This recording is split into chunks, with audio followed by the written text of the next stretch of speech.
जाने मन तेरे दो नयन चोरी चोरी लेके गए देखो मेरा मन जाने मन। ताजी हवा के झोंके सी एक आवाज जो सुनने वालों को मंत्रमुग्ध कर उनके मन में आशा और प्रेम का एहसास जगा देती है। तुझे देख कर जग वाले पर यकीन नहीं क्यों कर। एक ऐसे गायक जिनकी आवाज को भगवान की आवाज की उपाधि मिली और इन्हें भारतीय संगीत इतिहास के सबसे सम्मानित गायकों में से एक माना गया। श्याम रंग रंगारे हर पल मेरा रे। रिकॉर्ड 8 बार नेशनल अवार्ड जीतने वाले इस इकलौते गायक के बारे में मशहूर संगीतकार रविंद्र जैन ने ये तक कहा था कि अगर ईश्वर ने मुझे दृष्टि दी तो मैं सबसे पहले इनका चेहरा देखना चाहूंगा। तेरी तस्वीर को सीने से लगा। लेकिन क्या आप जानते हैं कि जिनके गाए भजन से दक्षिण भारत के मंदिरों में दिन की शुरुआत होती है और जिनकी गाई आरती से मंदिरों के कपाट बंद होते हैं, उन्हीं मंदिरों में इन्हें जाने की इजाजत नहीं दी गई। हरिवरासनम स्वामी विश्वमोहनम हरिदधीश्वरम। क्या आप मानेंगे कि भारत जैसे सेकुलर नेशन के नागरिक होने और विदेशों में भारतीय संस्कृति के प्रतीक माने जाने के बावजूद इन्हें सभी धर्मों में समान आस्था रखने के चलते दूसरे धर्म के साथ साथ अपने धर्म गुरुओं का भी विरोध झेलना पड़ा। अखियों में नन्हा मुन्ना एक सपना दे जा रे। क्या आपको पता है कि ये ऐसे इकलौते गायक रहे जिन्हें इतने अवार्ड्स मिले कि इन्होंने खुद को और अवार्ड ना देने की गुजारिश कर डाली और इसके लिए एक खास वजह भी बताई। गोरी तेरा गाँव बड़ा प्यारा मैं तो गया मारा आके यहाँ। लेकिन इन्होंने ऐसा क्या बयान दे दिया कि इन पर स्त्रियों के अपमान करने का आरोप लगने लगा। दिल के टुकड़े टुकड़े करके मुस्कुरा के चल दिए। और क्यों इतने महान गायक को बॉलीवुड छोड़ना पड़ा, बताएंगे इनकी जिंदगी की और भी अनसुनी कहानियां और इनसे जुड़े कुछ विवाद भी। आप बने रहिए हमारे साथ।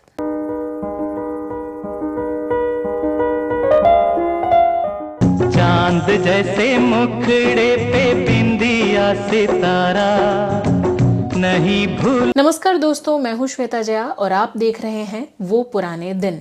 दोस्तों, आज हम बात कर रहे हैं भारतीय संगीत इतिहास के सबसे प्रतिभावान और सम्मानित गायकों में से एक कट्टा सेरी जोसेफ येसुदास यानी केजे येसुदास की। मधुबन खुशबू देता है सागर सावन। येसुदास उन चुनिंदा गायकों में से एक रहे जिनके गीतों को हर वर्ग, उम्र और धर्म के लोग प्यार और सम्मान देते हैं। जाने माने म्यूजिक डायरेक्टर बप्पी लहरी ने इन्हें संगीत के लिए जीने वाला योगी कहा था, तो वहीं महान संगीतकार रविंद्र जैन ने तो यहाँ तक कह दिया था कि अगर भगवान ने दृष्टि दी तो सबसे पहले इन्हें ही देखना चाहेंगे।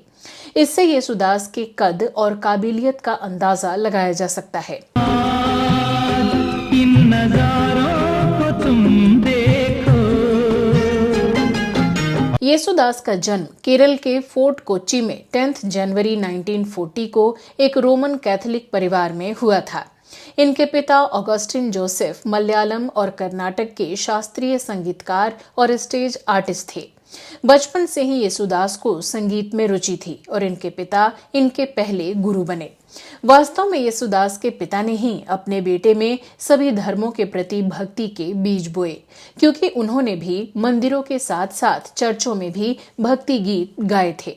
अपने लड़के की नवजात संगीत प्रतिभा को पहचानने के बाद उन्होंने उसे छोटी सी उम्र से ही कर्नाटक संगीत में प्रशिक्षित करना शुरू कर दिया।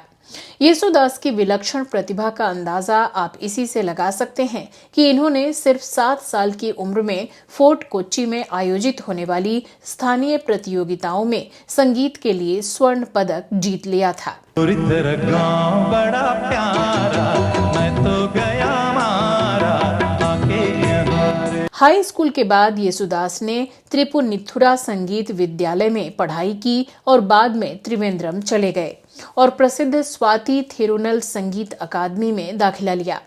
उस समय के अन्य सभी स्टूडेंट्स की तरह इन्होंने प्रसिद्ध कर्नाटक गायक सेम्मनगुडी श्रीनिवास अय्यर से तालीम ली, जो कॉलेज के प्रिंसिपल भी थे। वहां इन्होंने कर्नाटक संगीत के महान गायक के.आर. कुमारस्वामी से भी संगीत सीखा। वहां फर्स्ट रैंक से पास आउट होने के बाद इन्हें एक फिल्म में गाने का मौका मिल गया। हालांकि बाद में इन्होंने प्रसिद्ध गायक चेम्बई वैद्यनाथ भागवतर के तहत अपनी शिक्षा जारी रखी।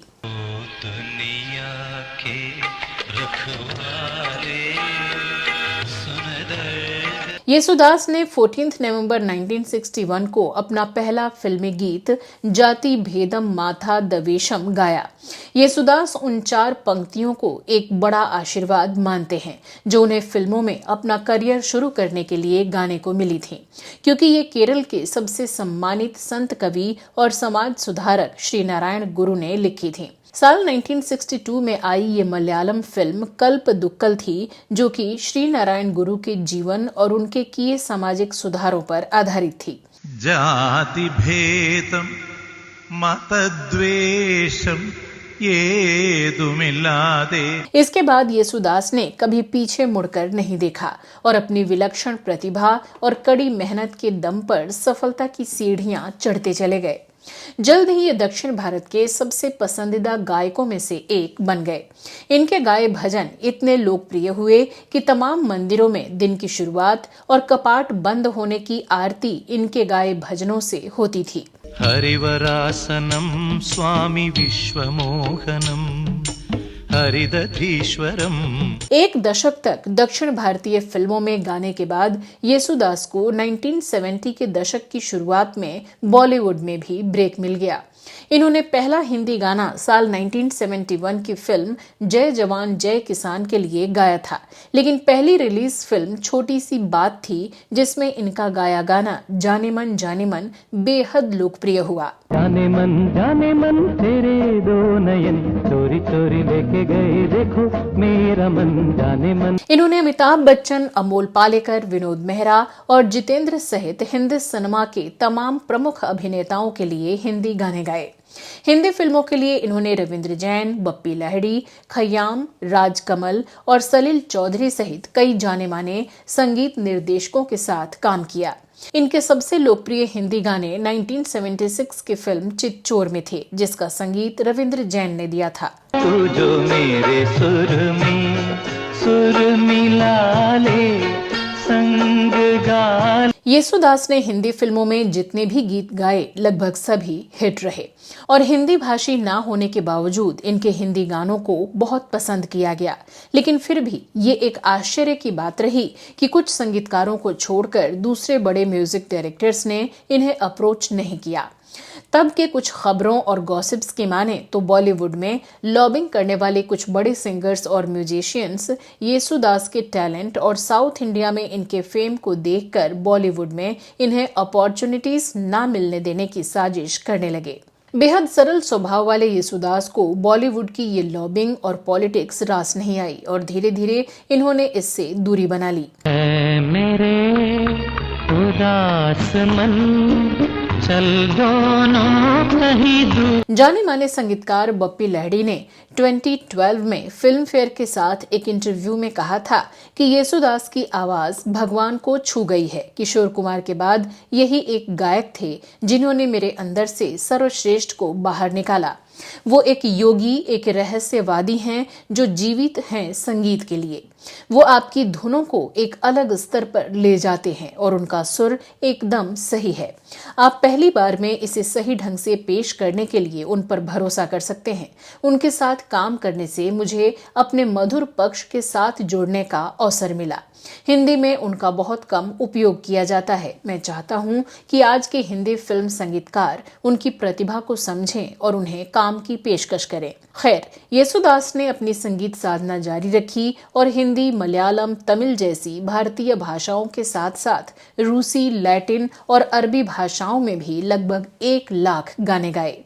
इन्होंने अहिंसा नामक एल्बम को संस्कृत, लैटिन और अंग्रेजी में नए जमाने और कर्नाटकी शैलियों के मिश्रण में रिकॉर्ड किया। मिडिल ईस्ट देशों में संगीत समारोहों में प्रदर्शन करते हुए इन्होंने कर्नाटक शैली में अरबी गीत भी गाए। Allah Allah Rabbunallah Allah Allah Hasbunallah Allah। बताते चलें कि 70s के दशक में सोवियत संघ सरकार ने येसुदास को पूर्व सोवियत संघ में संगीत समारोहों में प्रदर्शन करने के लिए आमंत्रित किया था। साल 1970 में इन्होंने केरल के संगीत नाटक अकादमी का नेतृत्व किया और ये अकादमी के इतिहास में पद धारण करने वाले सबसे कम उम्र के व्यक्ति बन गए। येसुदास ने शांति के लिए संगीत के नारे के साथ तिरुवनंतपुरम में आतंकवाद के खिलाफ एक क्रॉस कंट्री म्यूजिकल अभियान भी शुरू किया। यही नहीं, इन्होंने सूर्य संगीत समारोह के लिए 36 बार प्रदर्शन किया। येसुदास की पर्सनल लाइफ की बात करें तो इनकी शादी 1 फरवरी 1970 को प्रभा नाम की महिला से हुई थी। इनके 3 बेटे हुए, विनोद, विजय और विशाल। इनके बड़े बेटे विनोद राजनीति में सक्रिय हुए और केरल युवा कांग्रेस के अध्यक्ष भी हैं। इनके दूसरे बेटे विजय येसुदास एक गायक और संगीतकार हैं, जिन्होंने 2007, 2012 और 2018 में बेस्ट मेल प्लेबैक सिंगर का केरल राज्य फिल्म पुरस्कार भी जीता। इनके तीसरे बेटे विशाल भी एक प्लेबैक सिंगर हैं।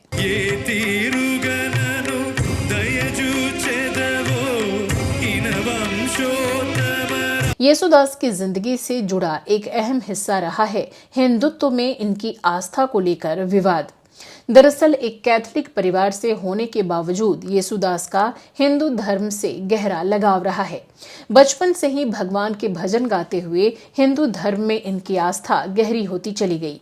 येसुदास ने भगवान अयप्पा को समर्पित कई गाने गाए हैं, जिनमें हिट गाना हरि वरासनम भी शामिल है। हरि वरासनम जी देवराजन द्वारा रचित एक भक्ति गीत है। हालांकि कई अलग अलग प्रसिद्ध गायकों द्वारा इस गीत की कई अलग अलग प्रस्तुतियां दी गई हैं, लेकिन केरल के सबरीमाला स्थित श्री अयप्पन मंदिर में आधिकारिक तौर पर हर दिन हरि वरासनम के लिए येसुदास का गाया गीत बजाया जाता है। हरिवरासनं स्वामी विश्वमोहनं हरिदधीश्वरम। लेकिन दक्षिण भारत के अधिकतर मंदिरों में गैर हिंदुओं के प्रवेश पर रोक है और ये सालों से बहस का एक मुद्दा रहा है। इस नियम का शिकार येसुदास भी रहे, जिनकी हिंदू धर्म में अटूट आस्था होने के बावजूद दक्षिण भारत के कई मंदिरों में इनकी एंट्री रोक दी गई। 1950 के दशक में जब येसुदास अपने गुरु चेम्बई के साथ गुरुवयूर मंदिर दर्शन के लिए गए तो उन्हें मंदिर में जाने की अनुमति नहीं दी गई। परेशान चेम्बई ने उस मंदिर के अंदर गाने से ही इनकार कर दिया, जिसने उनके पसंदीदा शिष्य के लिए अपने दरवाजे बंद कर दिए थे। इसलिए उन्होंने बाहर पूरी रात एक संगीत कार्यक्रम आयोजित किया। अफसोस की बात यह है कि जहां येसुदास के सबसे खूबसूरत और प्रसिद्ध गीत गुरु वायुरप्पन की प्रशंसा में गाए गए हैं, फिर भी उन्हें प्रवेश की अनुमति नहीं दी गई। एक बार उन्होंने टिप्पणी की थी कि अगर वो कॉकरोच या कीट भी होते तो भी उन्हें अंदर जाने दिया जाता, लेकिन अभी उन्हें भगवान के दर्शन या पूजा के लायक नहीं समझा जाता। इसी तरह एक गैर हिंदू होने के कारण मलप्पुरम के कदम पुझा देवी मंदिर में भी येसुदास को प्रवेश की अनुमति नहीं दी गई। दूसरी ओर कर्नाटक के कोल्लूर में मूकांबिका मंदिर ने येसुदास का हमेशा गर्मजोशी से स्वागत किया। दरअसल गायक हर साल अपने जन्मदिन पर अपने पूरे परिवार के साथ मूकांबिका मंदिर जाते हैं और उनके दर्शन के बाद गाते हैं। 2012 में संगीत उद्योग में अपना 50वां वर्ष पूरा करने पर इन्होंने मूकांबिका को अपना सम्मान भी दिया। केरल स्थित सबरीमाला मंदिर भी ऐसा ही है। येसुदास अपने पहले बेटे के जन्म के बाद 70 के दशक के आखिर में पहली बार सबरीमाला मंदिर गए थे। ये उनकी धन्यवाद यात्रा थी, क्योंकि उन्हें और उनकी पत्नी प्रभा को 8 साल तक निसंतान रहने के बाद एक बेटे का आशीर्वाद मिला था। हालांकि जन्म से ईसाई येसुदास ने चर्च में बपटिस्म लिया था और शादी की थी, लेकिन अपने संगीत के माध्यम से उनका हमेशा हिंदू देवी देवताओं और मंदिरों से गहरा जुड़ाव रहा। इसलिए उन्हें अयप्पा का दर्शन करना तर्कसंगत लगा, क्योंकि इनके दर्शन कई वर्षों के बाद गर्भ धारण करने पर अन्य निसंतान दंपत्ति भी करते थे। लेकिन इसके कारण साल 1981 में त्रिवेंद्रम के आर्च बिशप ने येसुदास के दूसरे बेटे को बपटिस्म देने से ही इनकार कर दिया, क्योंकि पिता ने हिंदू मंदिरों का दौरा किया था। आहत येसुदास ने पलटकर आर्च बिशप से पूछा कि उन्होंने अपने पहले बेटे को बपतिस्म कैसे दिया, जबकि ये तब भी सबरीमाला गए थे। बाद में येसुदास की पत्नी प्रभा ने आर्च बिशप के साथ बातचीत की और अपने बेटे को बपतिस्म दिलाया। ऐसे ही तिरुवनंतपुरम में अनंत पद्मनाभ स्वामी मंदिर ने शुरू में इन्हें प्रवेश से मना कर दिया था, लेकिन साल 2017 में देवस्वम बोर्ड को एक हलफनामा देने के बाद इस मंदिर ने अपने दरवाजे इनके लिए खोल दिए, जिसमें येसुदास ने घोषणा की थी कि ये हिंदू धर्म के अनुयायी हैं। इन्हें प्रवेश देने का वास्तविक अनुरोध 2014 में एक ऑनलाइन याचिका द्वारा शुरू किया गया था, जिस पर लगभग 700 लोगों ने हस्ताक्षर किए थे। इसमें कहा गया था कि येसुदास ने भगवान कृष्ण पर हजारों भक्ति गीत गाए हैं और ये हर साल सबरीमाला और मूकांबिका मंदिरों का दौरा करते हैं और इनके प्रवेश से मंदिरों या भक्तों के साथ कुछ भी भयानक नहीं हुआ है। इसमें यह भी कहा गया कि श्री कृष्ण ने धर्म ग्रंथों में कहीं भी ये उल्लेख नहीं किया है कि वो गैर हिंदुओं की प्रार्थना स्वीकार नहीं करेंगे। कई सालों के इंतजार के बाद साल 2017 की विजयादशमी के दिन इन्हें अनंत पद्मनाभ स्वामी मंदिर जाने की अनुमति दी गई। येसुदास ने एक बार इन सभी मुद्दों पर टिप्पणी करते हुए कहा था, मेरा पालन पोषण एक पारंपरिक ईसाई परिवार में हुआ और मेरे पिता ने मुझे सभी धर्मों से प्यार करना सिखाया। मैंने सभी धार्मिक पुस्तकों के गीत गाए हैं और विभिन्न धर्मों के मंदिरों में गया हूँ, क्योंकि मेरा मानना है कि भगवान किसी विशेष मंदिर में नहीं रहते बल्कि सर्वव्यापी हैं। बेहद शांत और सौम्य स्वभाव वाले येसुदास सभी धर्म और जाति का सम्मान करने के लिए जाने जाते हैं। हालांकि लड़कियों के पहनावे और सेल्फी कल्चर पर दिए इनके कुछ बयानों ने इन्हें विवादों में घेर दिया था और इनके फीमेल फैंस को आहत भी किया था। पहली बार साल 2014 में येसुदास महिलाओं के जीन्स पहनने पर अपनी एक टिप्पणी के कारण विवादों में आ गए थे। इन्होंने महिलाओं के जीन्स पहनने का विरोध करते हुए कहा था कि ये भारतीय संस्कृति के खिलाफ है। उनके इस बयान की हर तरफ आलोचना हुई। तिरुवनंतपुरम में आयोजित एक समारोह में येसुदास ने कहा था, जीन्स पहनकर महिलाओं को दूसरों के लिए समस्या पैदा नहीं करनी चाहिए। जो ढकने लायक है उसे ढका जाना चाहिए। इस तरह की पोशाक भारतीय संस्कृति के खिलाफ है, जिसमें सादगी और सौम्यता को महिलाओं के सबसे बड़े गुणों में गिना जाता है। जब महिलाएं जीन्स पहनती हैं तो लोग इससे परे की चीजों पर ध्यान देने के लिए ललचाते हैं और इस तरह उन्हें अवांछित काम करने के लिए मजबूर करते हैं। गायक के इस टिप्पणी को अनएथिकल और सेक्सिस्ट रिमार्क बताते हुए कई महिला संगठनों के साथ साथ आम जनता ने भी इसका विरोध किया था। इसके बाद साल 2017 में सेल्फी कल्चर पर टिप्पणी कर येसुदास एक बार फिर विवादों का केंद्र बन गए। मलयालम वीकली मैगजीन काल कौमुदी को दिए अपने एक इंटरव्यू में येसुदास ने कहा, 80 के दशक से पहले कोई भी लड़की फोटो खींचने के लिए नहीं कहती थी। यह विनम्र और संकोची बात थी। मैं नए कल्चर में कमियां नहीं निकाल रहा, लेकिन सेल्फी कल्चर के साथ लोग अब बहुत करीब आकर और बॉडी को टच करके फोटो खींचना चाहते हैं। मैंने लड़के और लड़कियों दोनों को चेतावनी दी कि वो ऐसा ना करें। मुझे इस बात से कोई दिक्कत नहीं है कि कोई मेरे साथ फोटो लेना चाहता है, लेकिन शरीर को छूकर सेल्फी लेना मुझे पसंद नहीं है। सोशल मीडिया पर साझा किए जाने के बाद इस बयान की फिर से आलोचना हुई। खैर, येसुदास को मिले अवार्ड्स की बात करें तो इन्हें रिकॉर्ड 8 बार बेस्ट मेल प्लेबैक सिंगर का नेशनल अवार्ड मिला, 5 बार दक्षिण भारत का फिल्म फेयर पुरस्कार और 43 बार बेस्ट मेल प्लेबैक सिंगर का राज्य पुरस्कार मिला, जिसमें केरल, तमिलनाडु, आंध्र प्रदेश, कर्नाटक और पश्चिम बंगाल राज्य सरकारों द्वारा दिए गए पुरस्कार भी शामिल हैं। कला के प्रति इनके योगदान के लिए इन्हें भारत सरकार द्वारा 1975 में पद्मश्री, 2002 में पद्म भूषण और 2017 में दूसरा सबसे बड़ा नागरिक पुरस्कार पद्म विभूषण से सम्मानित किया गया। 2005 में इन्हें मलयालम सिनेमा में योगदान के लिए केरल सरकार के सर्वोच्च सम्मान जेसी डेनियल पुरस्कार से सम्मानित किया गया। 2011 में येसुदास को संगीत क्षेत्र में इनके योगदान के लिए CNN IBN उत्कृष्ट उपलब्धि पुरस्कार से भी नवाजा गया। इन्हें इतने अवार्ड मिल चुके हैं कि साल 1987 में इन्हें कहना पड़ गया था कि अब मुझे कोई और अवार्ड न दें, ताकि नई प्रतिभाओं को भी ये सम्मान हासिल करने का मौका मिल सके। आजकल की गला काट प्रतियोगिता के दौर में भी येसुदास की नए और उभरते कलाकारों के प्रति ऐसी सोच सराहनीय है। कला के क्षेत्र में इतनी सफलता हासिल कर चुके येसुदास का कोई राजनीतिक एजेंडा नहीं रहा और आजकल ऐसी सोच दुर्लभ है। 83 साल के हो चुके येसुदास आज भी देश विदेश में कॉन्सर्ट्स करते नजर आते हैं। हम अपनी पूरी टीम की तरफ से इनकी लंबी उम्र और खुशहाल जिंदगी की कामना करते हैं। तुझे देख कर जग वाले पर यकीन नहीं क्यों कर। तो दोस्तों, आपको आज का हमारा ये शो कैसा लगा, कमेंट सेक्शन में लिखकर जरूर बताइएगा। चलिए कुछ और नए किस्से कहानियों के साथ अगले एपिसोड में आपसे फिर होगी मुलाकात। नमस्कार।